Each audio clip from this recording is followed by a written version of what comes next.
জীবনে কত মানুষ ধরেছি টাকা কুপন রাখার জন্য কত চেষ্টা করে, আর আমরা খুঁজা পাইলাম না, আপনি আমাদেরকে টাকাগুলা দিয়ে দিলেন। আব্দুল কাদের জিলানী বলে, হে ডাকাতের দল, আমি এই টাকাগুলা কেন দিয়েছি জানোনি? কারণ আমি যখন বাড়ি থেকে বের হয়, আমার আম্মা আমার টাকাগুলো যেন রাস্তায় পড়ে না যায়, সেলাই করে দিয়া আসার সময় বলছে, আব্বা রে, ও বাবা, খবরদার খবরদার, রাস্তায় টাকা তোমার আস্তিনার ভিতরে টাকা দিয়ে দিলাম, কিন্তু তুমি জীবনে কাহারো সঙ্গে মিথ্যা কথা বলিও না। আমার আম্মা বলছে, মিথ্যা বলা মহাপাপ। এ যুবক, এবার গাউসুল আজম আব্দুল কাদের জিলানী মায়ের কথায় সত্য কথা বললেন। এবার ডাকাতের দলেরা ডাক দিয়ে, আব্দুল কাদের, আর দেরি কইরেন না গো আব্দুল কাদের, তওবা করলাম, কানে ধরলাম, জীবনে আর কোনদিন ডাকাতি করব না, আজকে আমরা এমনি ফিরে যাব না, মেহেরবানি করে আপনার হাতের মধ্যে আমাদেরকে বায়াত করাইয়া দেন। আর বড় করে বলুন না সুবহানাল্লাহ। হবে গেছে? আমার যুবক ভাইয়েরা, আমার মুরব্বী বাবাজিরা, আব্দুল কাদের জিলানী রহমাতুল্লাহ আলাইহি তিনি মাদারাজাতুল ওলি। আরেকটা প্রমাণ, তিনি যখন মক্তবের মধ্যে গেছে, এখান থেকে না ধরলে ছোট পোলাপানগুলো ওয়াজ বুঝবে না, এদেরকে ইতিহাস জানাইতে হবে, নাইলে আবার তারা ঈমান হারায় ফেলাইবে। কথা কোন ঠিক কিনা? এবার হুজুরের কাছে পড়তে গেছে, হুজুর ডাক দিয়ে, আব্দুল কাদের জিলানী তুমি পড়ো। এবার হুজুর বলে, তুমি পড়ো আউযু বিল্লাহি মিনাশ শাইতানির রাজিম। আর আব্দুল কাদের জিলানী বলেন, বিসমিল্লাহির রহমানির রহিম। হুজুর বলে আউযু বিল্লাহ, আব্দুল কাদের জিলানী পড়েন বিসমিল্লাহ, হুজুর পড়েন আলহামদুলিল্লাহ, আব্দুল কাদের জিলানী রহমাতুল্লাহ আলাইহি পড়েন আলিফ লাম মিম। সুন্দর করে ডাক দিয়া বলে, আব্দুল কাদের, আমি তোমারে বলি আউযু বিল্লাহ, তুমি পড়ো বিসমিল্লাহ, আমি তোমারে বলি আলহামদুলিল্লাহ, তুমি পড়তেছো আলিফ লাম মিম। এইভাবে শুধুমাত্র এক পৃষ্ঠা নয়, দুই পৃষ্ঠা নয়, আব্দুল কাদের জিলানী তিনি শুধুমাত্র এক পারা নয়, শোনাইতে শোনাইতে আব্দুল কাদের জিলানী 18 পারা কোরআন শরীফ উস্তাদকে শোনায়া দিয়েছে। হুজুর আব্দুল কাদের জিলানীকে বাড়িতে নিয়ে গেলেন, নিয়ে বললেন, মা, আপনার পোলার আমি সবক দিলাম আউযু বিল্লাহ, কিন্তু আপনার জাদুমণি শোনাইতে শোনাইতে আমার 18 পারা কোরআন শরীফ শোনায়া দিয়েছে, আর বোঝার বাকি নাই, আব্দুল কাদের জিলানী মাদ্রাসা। সুবহানাল্লাহ বলুন না, আর যখন বলে কোন সুবহানাল্লাহ না। এবার আব্দুল কাদের জিলানীর আম্মা যখন শুনছেন 18 পারা কোরআন শোনাইছে, তখন হুজুর আব্দুল কাদের জিলানী ডাক দিয়ে বলে, মা, ও মা, আমি 18 পারা কোরআন শোনাইছি। উস্তাদ বলে, তুমি কোথায় থেকে শিখলা? ওই মার কাছ থেকে শুইনা শিখছি। মা ডাক দিয়ে বলে, আব্দুল কাদের, আমি আবার তোমার কোন সময় পড়াইলাম? আব্দুল কাদের জিলানী বলে, ও আম্মা, আপনি যখন আমাকে 10 মাস 10 দিন পেটের মধ্যে ধারণ করেছেন, আপনি আমার পেটের মধ্যে রাইখে 18 পারা কোরআন পড়েছেন। আমার আব্দুল কাদের জিলানীর আম্মা সন্তান পেটে রাইখা কোরআন তেলাওয়াত করে, আর আমার বাঞ্চারামপুরের মা অনেক আছে সন্তান পেটে রাইখা ইস্টার জলসা দেখে। কথা কোন ঠিক কিনা? বলে, এই সন্তান জন্ম হইয়া মোবাইল চাইতো না কিতা চাইতো? এই ফুলাফান্ডি আমার ফুলাফান্ডি কই? এই ঠিক আছে না? এই ঠিক কিনা বলো? ইন্নাকা লা তাজরি মিনাশ শাওকিল ইনাব। আঙ্গুরের গাছ থেকে কাঁঠালের আশা করা যায় না। আপনি যদি সন্তান পেটের মধ্যে রাইখা সত্য কথা বলেন, আপনার পোলা সত্যবাদী হবে। কথা বলেন। আপনি যদি সন্তানকে পেটে রাইখা কোরআন তেলাওয়াত করেন, সন্তান আল্লাহর ওলি হবে। কথা বলেন ঠিক কিনা? আর আপনি যদি সন্তান পেটে রাইখা জামাইবো গালাগালি নড়ামারি ঢেলাঢেলি যদি ইচ্ছা মতো করেন, আপনার সন্তান কুড়াকুড়ি ফেরত টিকাই বুঝা টের ভাইয়া দুনিয়াতে আইব। আবার আসার পর যখন কুড়াকুড়ি দেখবো, এই সন্তান শেষ পর্যন্ত মা বাবার বিরুদ্ধে চলে যাবে। কথা বলেন ঠিক কিনা?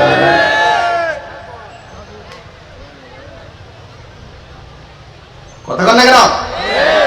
এই জন্য আমার যুবক ভাইয়েরা, আমার মুরব্বী বাবাজিরা, হুজুর আব্দুল কাদের জিলানীর আম্মা বলেন, ও হুজুর, আমার সন্তানকে আমি পেটে ধারণ করেছি। আব্দুল কাদের বলেন, মা আপনি আমার পেটের মধ্যে ধারণ করার সময় 18 পারা কোরআন পড়েছেন, আর আমি আপনার পেটের ভিতরে থাইকা থাইকা 18 পারা কোরআন মুখস্থ করে ফেলে দিয়েছি। আরো বড় করে সুবহানাল্লাহ না। এবার আব্দুল কাদের জিলানী মা ডাক দেখে, আব্দুল কাদের ওই যে নারিকেল গাছের গোড়ার মধ্যে কিছু কংক্রিট আছে, কংক্রিট গুলা গর্তে ফেলাও। আব্দুল কাদের জিলানী বলেন, মা আমি পারবো না। আর মা ডাক দিকে, ও ফুত কেমনে না করলি, তোরে আমি 10 মাস 10 দিন পেটের মধ্যে ধরে কষ্ট দিছি। আব্দুল কাদের জিলানী মনে মনে কয়, আমার উস্তাদরে শুনাইছি আমি যে মাদ্রাসা তুলি, এবার আমার মারে জানায় দেই আমি যে মাদ্রাসা তুলি। ডাক দিয়া বলে, মা আপনি আমারে বলছেন কংক্রিট গুলো ফেলানোর জন্য, আমি না করাতে আপনি কষ্ট পাইছেন, আমি কি আপনার জন্য কম কষ্ট করছি নাকি? সুবহানাল্লাহ না। মা ডাক দিয়ে কয়, রে আমার 2 টাকা রুজি কইরা খাওয়াইলো না, বস্তা আলগায় আবার দিল না, আমার জন্য বলে আমার ফুলা কিতা কষ্ট করছে। আল্লাহু আকবার কোনা কি লাগে রে, পারে না দেখলে আমার ঘরে দিনই কি শান চলবো? আচ্ছা এবার ডাক দিয়া বলে, ও মা তুমি আমার জন্য কষ্ট করছো, আমি কি তোমার জন্য কম কষ্ট করছি নাকি? ডাক দিয়া বলে, আপু তুই আমার জন্য আবার কি কষ্ট করছস? সন্তান ডাক দিয়া কয়, আম্মা দুনিয়াতে আইসা কষ্ট করি না, আসার আগেই কষ্ট করছি। আমি যখন তোমার পেটের মধ্যে ছিলাম গো মা, তখন তোমার বাড়ির মধ্যে একটা ভিক্ষুক আইছিল নি? ছিল। তুমি যেন ভিক্ষা দেওয়ার জন্য হাতটা বাড়াইছিলা নি? বাড়াইছিলাম। আল্লাহ দোকানে গেলে তখন ভিক্ষুকটা তোমার হাতের কবজি দেইকা তোমার উপরে একটা লোভ করছিল নি? কয় হ করছিল। তুমি আল্লাহর কাছে ইজ্জত ভিক্ষা চাইছিলেন গো আম্মা? কয় হ আমি চাইছিলাম। তখন তোমার পেটের ভিতরে কেডা ছিল? কয় তুমি। ও মা কিছুক্ষণ পর তুমি যখন আল্লাহর কাছে ইজ্জত ভিক্ষা চাইছো, ওই মুহূর্তে জঙ্গলার ভিতর থেকে একটা বাঘ আইছিল নি গো মা? সুবহানাল্লাহ কইতেন না? এই জন্য ডাক দেখে, আম্মা আমি কি তোমার লাগা কম কষ্ট করছি না গো মা? এই জন্য যুবক আমার, আমি আস্তে আস্তে আরেকটু গভীর জায়গায় যাব। এইভাবে আব্দুল কাদের জিলানী ছোটবেলা থাকতে মাকে এমন ভাবে দেখায় দিছে, আর উস্তাদের দেখায় দিছে, এমন ভাবে কিছু কর্ম করে গেছে, আর বুঝতে বাকি নাই আব্দুল কাদের জিলানী হলো মাদ্রাসার একজন আল্লাহর ওলি। যারা আব্দুল কাদের জিলানীকে মানে না, আমরা তাদেরকে মানি না। আরো জোরে কোন ঠিক কি না কোন? যারা বলি আল্লাহরে মানে না, আমরা তাদেরকে মানি না। যদি আজকেও যদি সমীকরণ করা হয়, আজকেও যদি একটা আদমশুমারি করা হয়, মাজারের পক্ষে মাজারের বিপক্ষে, ওলি আল্লাহর পক্ষে ওলি আল্লাহর বিপক্ষে, নবীর পক্ষে নবীর বিপক্ষে, কোরআনের পক্ষে কোরআনের বিপক্ষে, ইসলামের পক্ষে ইসলামের বিপক্ষে আদমশুমারি করা হয়, এক ভাগ বিপক্ষে আরেক ভাগ পক্ষে, পক্ষে থাকবে সুন্নি জনতা, প্রয়োজনে আরেকটা যুদ্ধ হবে যুদ্ধ হবে যুদ্ধ হবে, ঠিক কিনা বলে?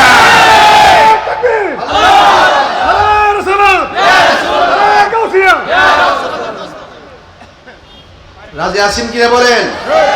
আর একজন রাজি আছেন কিনা বলেন? হ্যাঁ। তবে যে সমস্ত মাজারের শরীয়ত বহির্ভূত কাজ হয়, আমরা এই কাজকে সমর্থন করি না। কিছু কিছু অভিযোগ আছে।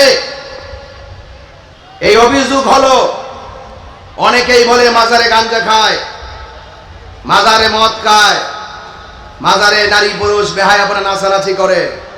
অনেক অভিযোগ আছে। যদি সত্যই হয়ে থাকে, শুধু আপনি কেন প্রতিবাদ করবেন? আমিও প্রতিবাদ করি। সবাই মিলে মাজারের শরীয়ত বহির্ভূত কাজকে আমরা দূরীভূত করব। তাই বলে মাথায় উকুন হয়েছে, উকুননাশক সাবান ব্যবহার করেন, নাকি মাথা কেটে ফেলে দিবেন? মাথা ব্যথা হয়েছে, ঔষধ খান, নাকি গলা কেটে ফেলে দিবেন? যদি কোথাও সমস্যা হয়, আমরা ওই সমস্যা দূর করব। আল্লাহর মাজারে আক্রমণ করার সাহস তোমাকে কে দিল? হাত ভাঙ্গা ফেলামু, পা ভাঙ্গে হলাবো। এখন তো চিন্তা আসি, আল্লাহর মাজার কোনো দোষ করে নাই। আমি নিরপেক্ষ বলছি, কেউ রাজনীতির গন্ধ খুঁজবেন না। আল্লাহর মাজারকে সুরক্ষা করতে হবে, মাজার থেকে অপসংস্কৃতি দূর করতে হবে, মাজার থেকে অশ্লীলতা দূর করতে হবে। যদি কোথাও থাকে শুধুমাত্র মাজারই চলে, আর এই মাজারটাই দেখছো পতিতালয় বানায় যেন আকাম কুকাম চলতেছে, হিটার বিরুদ্ধে কথা বলতে দেখলাম না।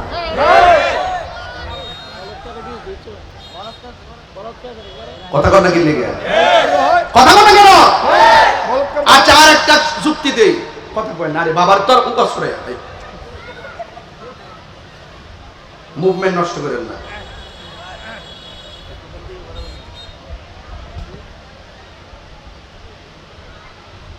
এই জন্য আল্লাহর ওলিরা রওজাতে জিন্দা না মরা? আরো বড় করে বলেন, আরো বড় করে বলেন, জিন্দা।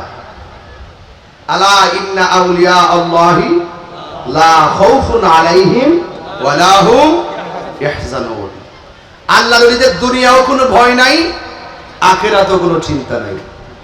এই মাজারের খাদেম যারা আছেন, মাজারকে যারা সুরক্ষা করেন, আপনারা সোচ্চার হন।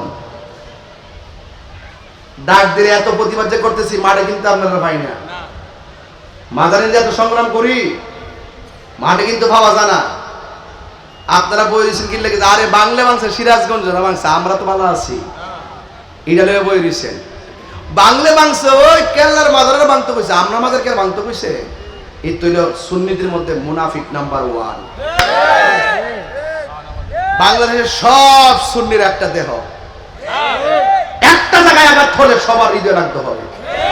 যখন ইসরায়েলের প্রশ্ন আসবে, ফিলিস্তিন, তখন হোক কওমি, হোক জামাত, হোক সুন্নি, হোক যে, যখন ইহুদিরা মুসলমানদের অস্তিত্ব নিশানা মুছে ফেলতে আসবে, তখন সবাই মিল্লা প্রতিবাদ করতে হবে।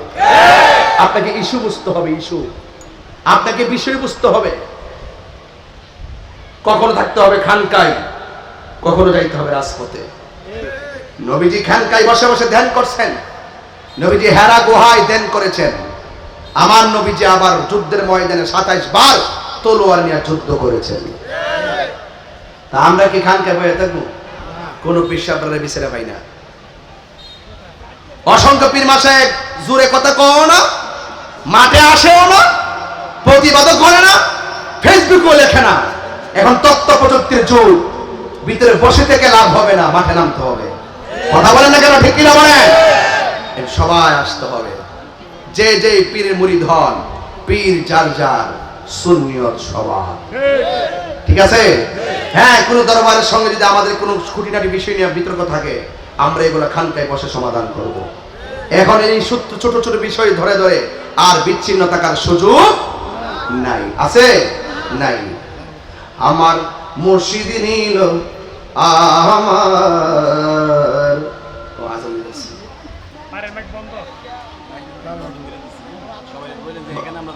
আচ্ছা, এখানে আমরা আসর জামাত করবো, ঠিক আছে ইনশাল্লাহ? যেহেতু একটা ওয়াজের লাইন তুলছি, এটা যদি হঠাৎ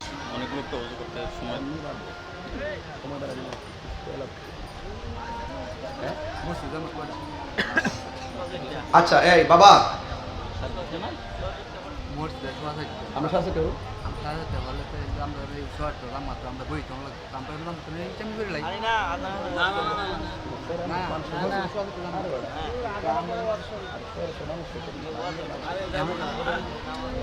বাবা, বাবা একটা কথা বলি, আমরা মুসলমান, ঠিক না? ইনশাল্লাহ আমি জোর কিন্তু পড়ছি গাড়িতে, জোর পড়ছি গাড়িটা, আমরা ম্যাক্সিমাম গাড়িতে বেশি পড়তে হয়। তো আমি আপনাদেরকে নিয়ে নামাজটা কেন পড়বো, কিন্তু আপনাদেরকে অনুরোধ করবো, কেউ নড়াচড়া করবে না ইনশাআল্লাহ।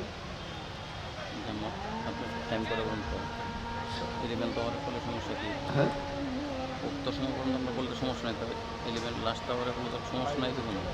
না সমস্যা কি? করেন কথা বলছেন না, ইমেজ নষ্ট হয়ে যাবে, বাংলা ছোড়া এটা ছিল না, একবার ফিনিশিং দিয়ে দেবো। হয়তো ফিনিশিং এর আগে নামাজ পড়লে ভালো। জি জি, এটাই করেন নাকি? উনি বলতেছে মসজিদের সাথে মিলাই পড়তে লেখা। না না না না, মসজিদের সাথে না, যে আপনার ওয়াজ শেষ পরে নামাজ। হ্যাঁ নামাজের টাইম ওই হাতে রাখবেন। আমি এটাই বলছি, এইটাই তো বলো। এইটাই সাবজেক্টে বলছি। এখন 4টা বাজে, 4টা বাজ। আচ্ছা শোনেন,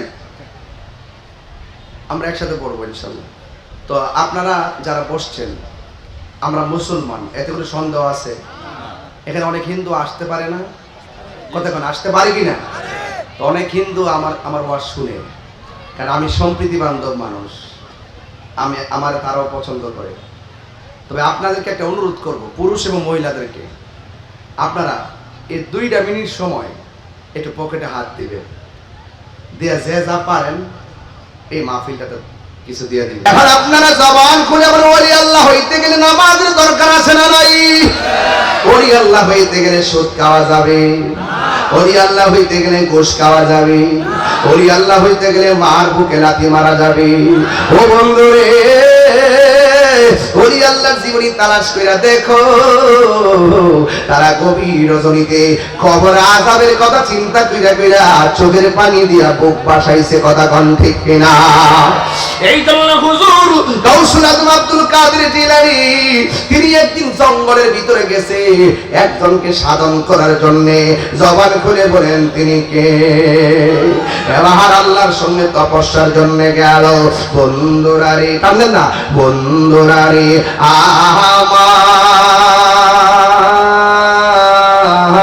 আমার, ও আমার মানসারামপুর দরিয়া দৌলতের বাবার, ও আমার উদানচরের বন্ধুরা গো, ও আমার আর কি গ্রাম বদিয়ার কান্দির বাবারা, ও আমার বরবরিয়ার বাবার, জবাহের সর বাবারা, দুর্গারামপুরের বাবারা, নাম আছে যত, নাম ধরে বলবো কত। এই বাঞ্ছারামপুরে জন্ম হয়েছে আশেকের দল শত, কথা কোন ঠিক কিনা? কল্যাণপুর আসিনি রে ও যুবক, কি বুঝাইতেছি বুঝা যান। আল্লাহর সঙ্গে সাধনা করার জন্য যাবে, আল্লাহ নবীরা জানতো জঙ্গলে গেলেই মঙ্গল হবে, কথা কোন ঠিক কিনা? বাড়ি ঘর সাহিরা আল্লাহ নবীর জীবনী তালাশ কইরা দেখো রে বাবা, দেখবেন আমরা শাহজালালের বাড়িও বাংলাদেশে না বাবা, শাহজালালের বাড়িও হলো ইয়ামেন দেশের মধ্যে। আল্লাহ নবীর জীবনী তালাশ কইরা দেখেন শুধু হিজরত হিজরত হিজরত, ঠিক কিনা? আব্দুল কাদের জিলানী বাড়ি ঘর সাইরা তিনি চলে গেলেন জঙ্গলের ভিতরে। প্রথম দিন চলে গেল না খাইয়া রিয়াজত, দ্বিতীয় দিন চলে গেল না খাইয়া মুরাকাবা, তৃতীয় দিন চলে গেল না খাইয়া সাধন। এই 3টা দিন পানিও খাই নাই, প্রাকৃতিক ডাকেও তিনি যাই নাই, তিনি খাওয়া দাওয়া করে নাই, একমাত্র আল্লাহর প্রেমে বিভোর হয়ে গেছে, একমাত্র আল্লাহর জন্য পাগল হয়ে গেছে। ও আল্লাহ, ও আল্লাহ, তুমি আমার রব, তুমি আমার সব, তুমি আমার প্রতি রাজি থাকলেই আমি তোমার প্রতি তোমার প্রিয় বান্দা হতে পারবো।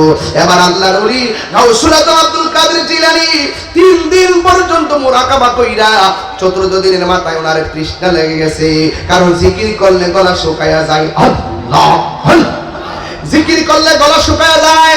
3 দিন পর আব্দুল কাদের জিলানী আল্লাহ হাসানি ওয়াল হুসাইনি রাদিয়াল্লাহু তাআলা আনহুম 3 দিন যাওয়ার পর 4 দিনের মাথায় আমার আল্লাহর ডাক দেখে, আল্লাহ তুমি আমারে জানে বাঁচায় রাখলে, শরীরটারে সুস্থ রাখলে, আমি তোমার গোলামি করতে পারবো, ঠিক কি না? কোন এইগুলো জান সালামত বড় নিয়ামত, ঠিক কি না?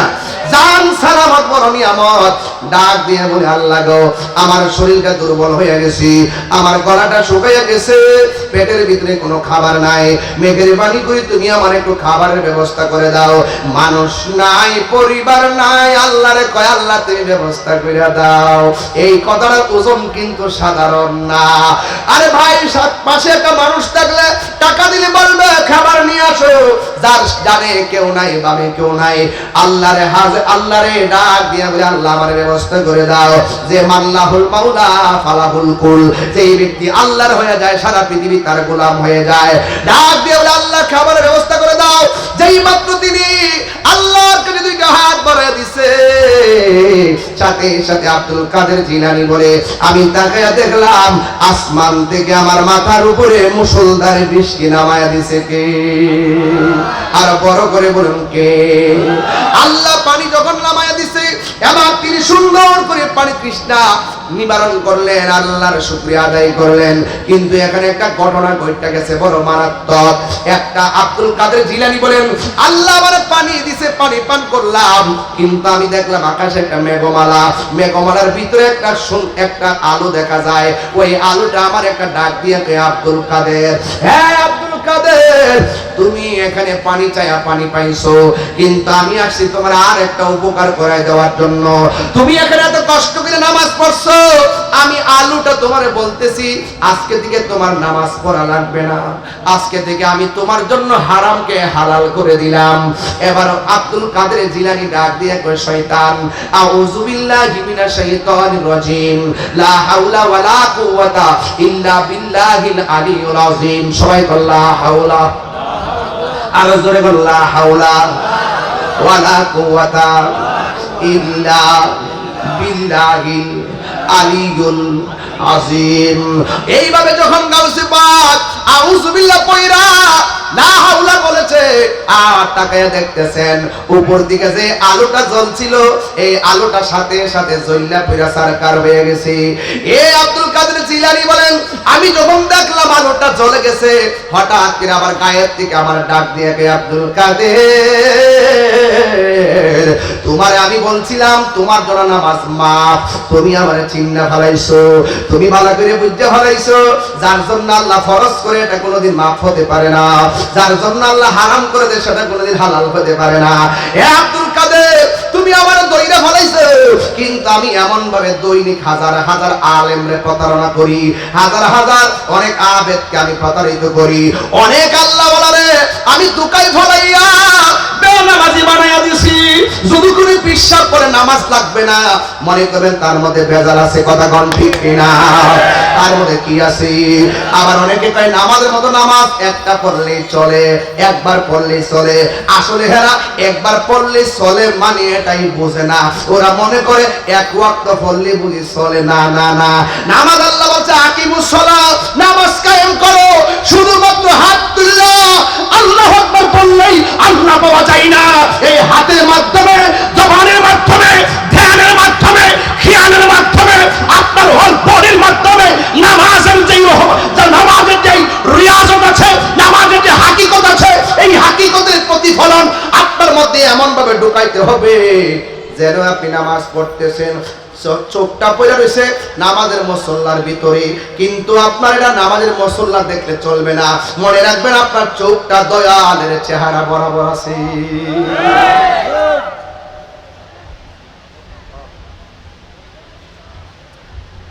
কষ্ট হইতেছে আপনাদের?